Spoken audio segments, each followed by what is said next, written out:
Good morning, Wall Street winners. It is Wednesday, October 29th, and this video is going to cover where we are today. We've got the Fed making an announcement at 2 p.m. about interest rate cuts. We've got major earnings announcements out at the end of the day. I'll touch upon the companies reporting on those towards the end of the video. But the key message here is the markets are up, the futures are up this morning, things are positive, the narrative's positive. What you want to be looking for here is areas of the market where there's potential for a turnaround in good news, but the market participants, the investors, aren't really focusing. And one of those ideas is Costco. So Costco, we heard last night from President Trump about possibly easing tariffs on Chinese goods based on their reciprocal act of cutting down on fentanyl shipments. If that translates in this new trade deal, we should see retail get a bit of a bump, I think, in the market. And Costco is definitely one of my favorites. Walmart, another favorite. But Costco further off of its highs of being in the mid 1,000, call it 1,100 range, I think is where we could see that get to. Another one that could benefit is Home Depot because we're not seeing a lot of home sales, so we should see a good spring purchasing, a lot of spring purchasing coming from consumers looking to invest in their homes and maybe do a remodel or just do some upgrades, maybe some do-it-yourselfer stuff, but that'll help. We've got Vistra. Vistra is a utility. This thing was up just in the last 5 days. It's been up and down like a yo-yo.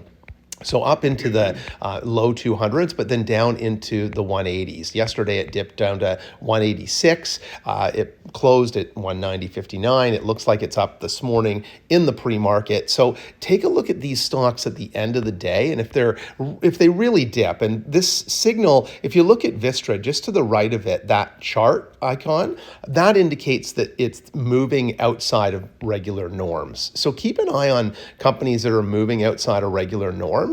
And when they're dropping, see if there's a reason for that drop. And if there's no really justifiable reason, it might be an interesting time to buy that stock on a dip, even when the rest of the market isn't dipping.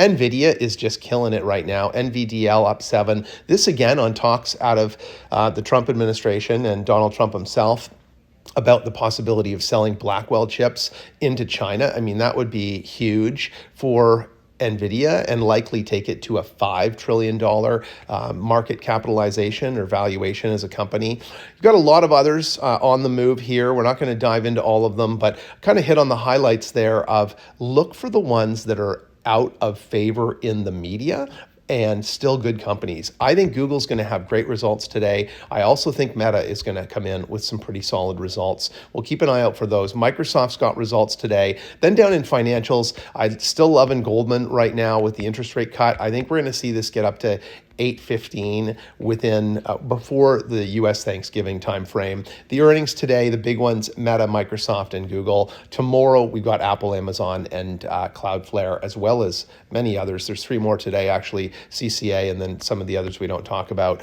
Twilio